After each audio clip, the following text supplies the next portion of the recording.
Behind me is the U.S. Capitol as it appeared circa 1846.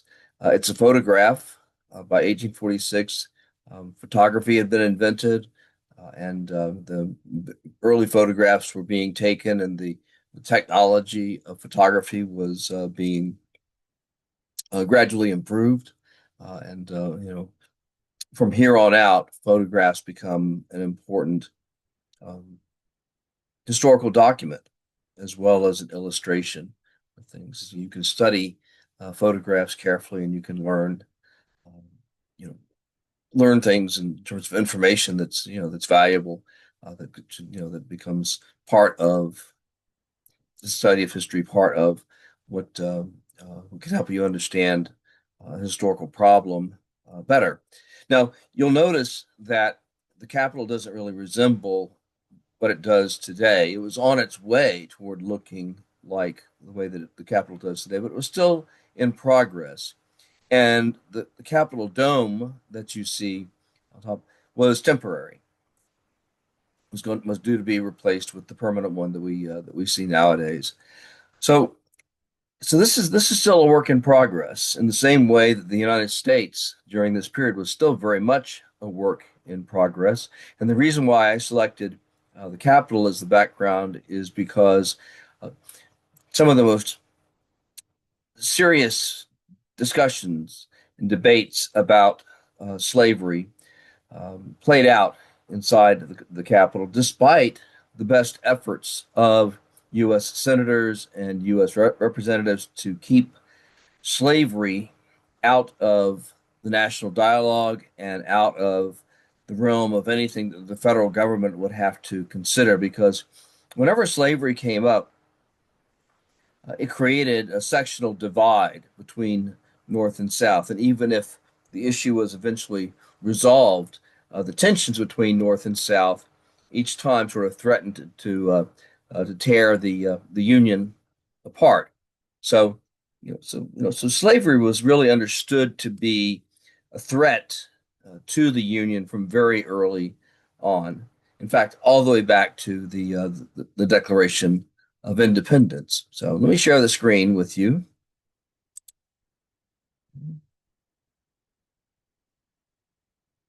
Let's see. Okay, we've shared it, right? Okay. So here are the terms.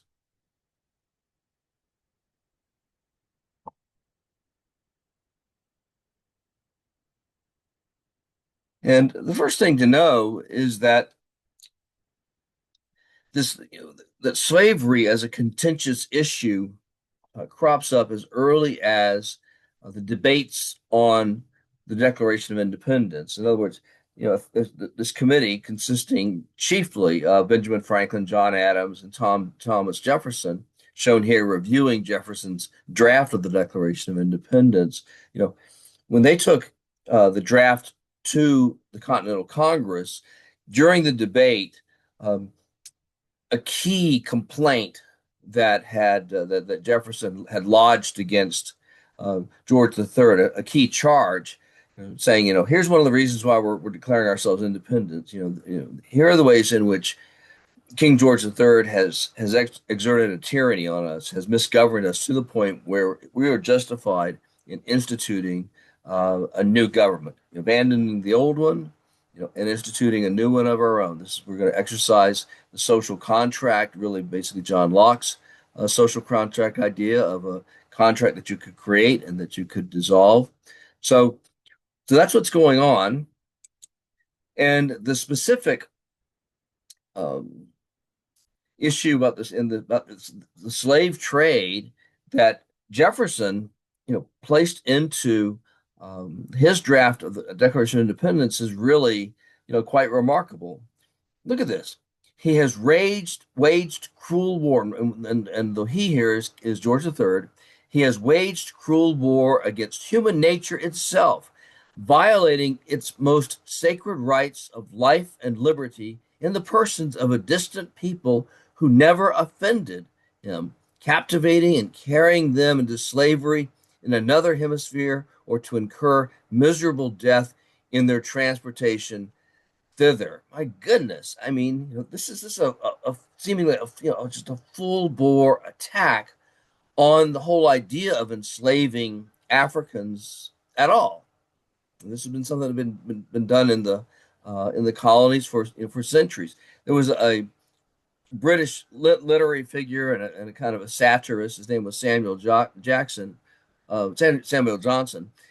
And one of the things that he says during this period that's really quite telling is he said, you know, how is it that we hear the loudest yips for liberty from the owners of slaves? So it does seem like a real, almost a kind of like a hypocritical, charge to make toward King George III. But let's go on.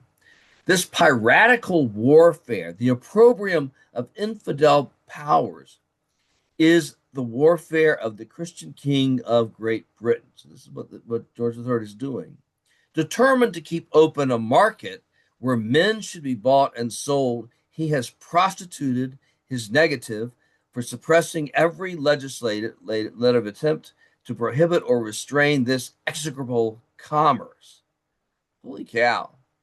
And that this assemblage of horrors might want no fact of distinguished eye, he is now exciting those very people to rise in arms among us and to purchase that liberty of which he has deprived them by murdering the people on whom he has obtruded them, imposed them, thus paying off former crimes committed again, the liberties of one people with crimes which he urges them to commit against the lives of another. Well, what the heck does that mean? What Jefferson is talking about is a proclamation by the Virginia Royal Governor, Lord Dunmore. This is very early in the War for American Independence, and Lord Dunmore has been deposed as the effective governor of Virginia, but he hasn't left and he hasn't abandoned his claim to be the royal governor. He's still the royal governor. And one of the ways in which he thinks he can attack the rebels is to offer freedom to enslaved African Americans if they will rise up and take up arms, on behalf of the British. And what he promises them in return is their freedom. And some African Americans, enslaved African Americans, by the way, did this, and they got screwed over because mostly they did not win their freedom. The British, quite cynically, exported them to the Caribbean and re-enslaved them there. But in the meantime, Lord Dunmore is doing this kind of a thing, and and Jefferson is condemning King George III for allowing, the royal governor to do this kind of thing. This is a really strong attack on, slavery and and everything connected with it. And guess what? During the debate on whether to adopt the Declaration of Independence, where Jefferson, had where he had written it, members of the Continental Congress made all kinds of changes to it. Some of which were like, I don't like that word, substitute this other word. Um, and and then in terms of this one, the you know the result was to eliminate it altogether, to have it excised altogether. Now, how and why was that done? Well, there weren't detailed minutes taken of the debate on the Declaration of Independence, but later in life, um, Jefferson said that it was the product of really two states, um, Georgia and North Carolina. Oddly enough, not South Carolina, according to him. That these were the two states that wanted to get rid of that paragraph. He also said that there were some Northerners who profited from the slave trade.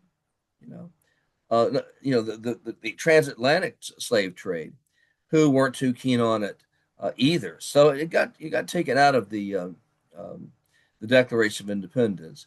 And from the outset, the institution of slavery haunted federal governments. Once you get the institution of the constitutional government, including the U.S. Constitution. A guarantee, I'll move something here so I can see what I'm doing. I guess I won't. uh, a guarantee to return fugitive slaves, from the state to which they have escaped back to the state from which they've come, is embedded in the Constitution, although the term slavery is never used. But this fugitive slave law, so to speak, is in Article 4, Section 2 of the Constitution. No person held to service or labor, that's a way of getting around saying slave.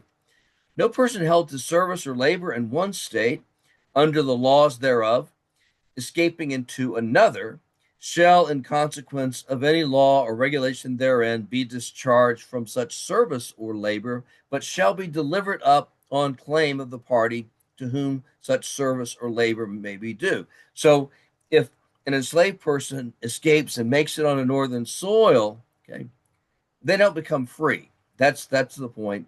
No, instead, what happens is they have to be delivered up to their owner, to their slavehold, to their owners, or to agents of their owners. When recaptured, and then you once again have in 1793 you have this constitutional requirement codified into law. And look at what's called. The long version of the legislation is called an act respecting fugitives from justice and persons escaping from the service of their masters. So again, you're getting pretty close this time, but you're not saying slavery. But it's commonly called the Fugitive Slave Act of 1793. Um, didn't Text did not contain the word slaves, but rather persons held to labor. So you're still dealing with this discomfort about acknowledging slavery outright. You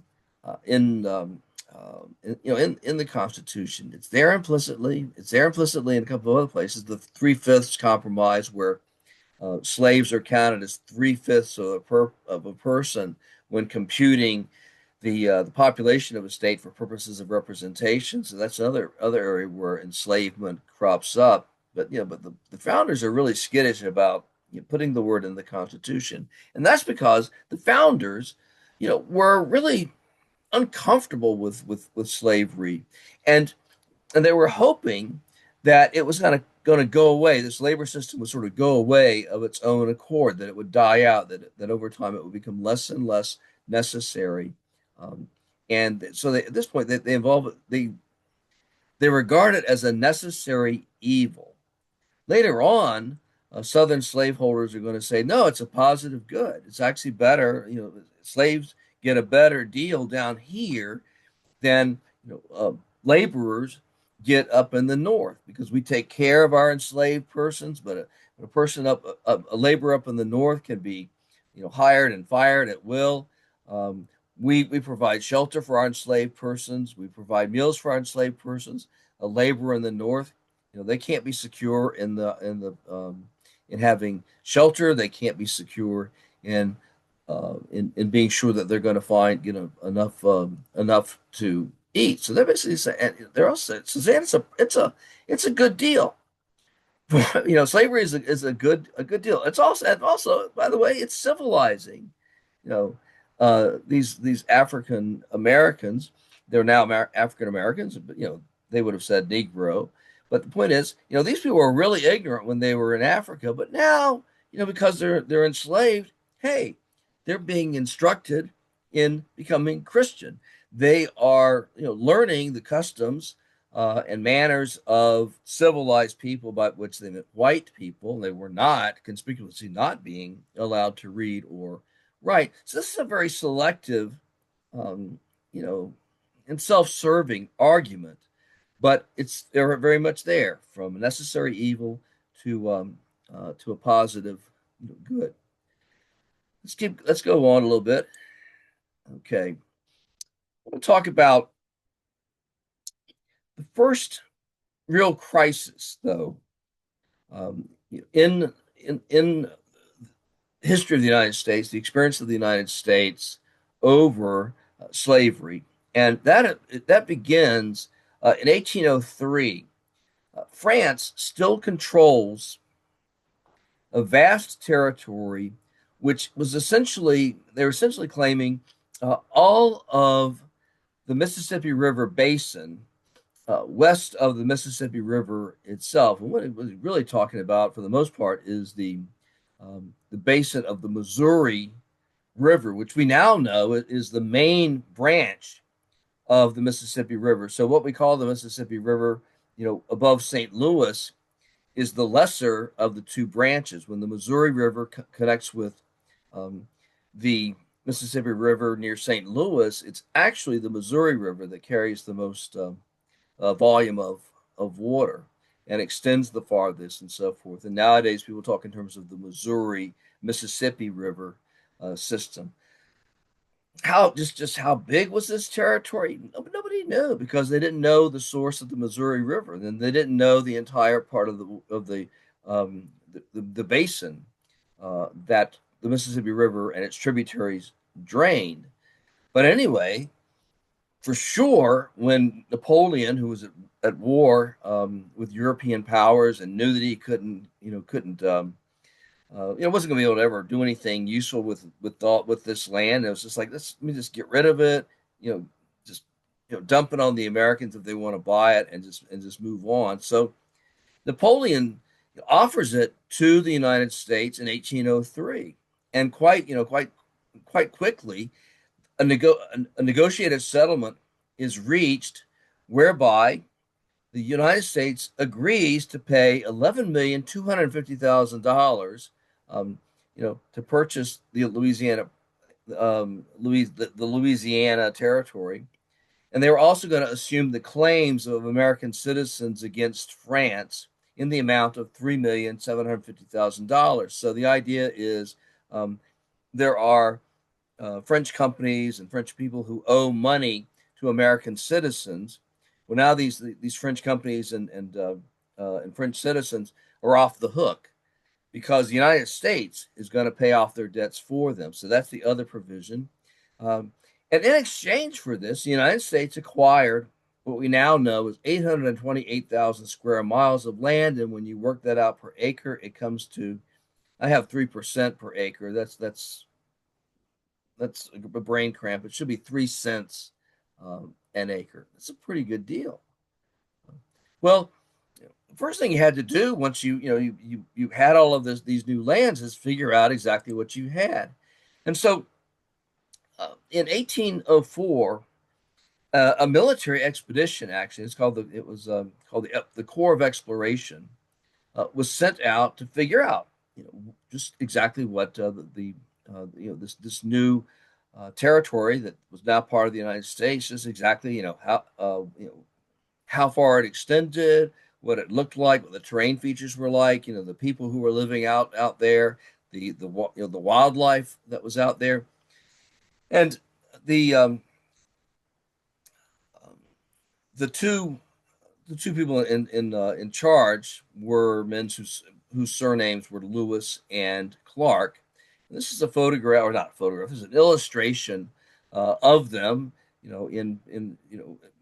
Having made at this point considerable progress along their journey. They went up the Missouri River. They followed the river routes pretty closely, and the woman there is Sacagawea.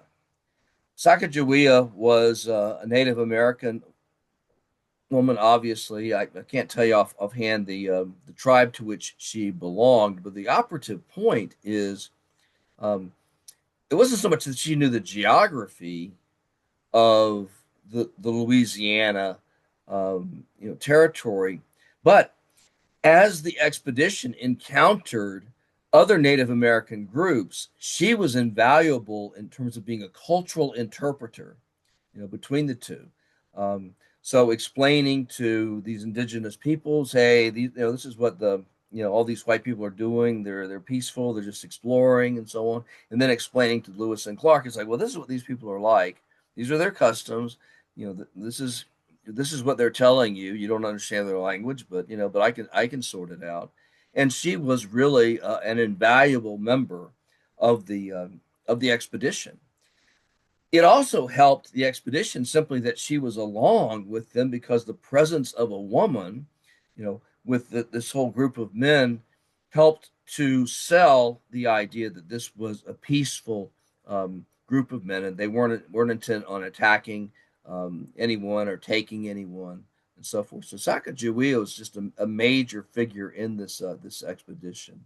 It's a pity she didn't live very much longer after helping out the Lewis and Clark expedition. She died in 1812 of some unspecified disease. She would During the expedition she was pregnant with her first, apparently only child.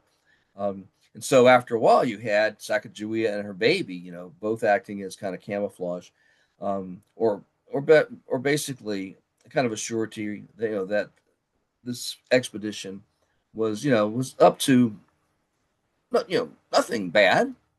Everything that they were doing um, was all right. Well, so far so good.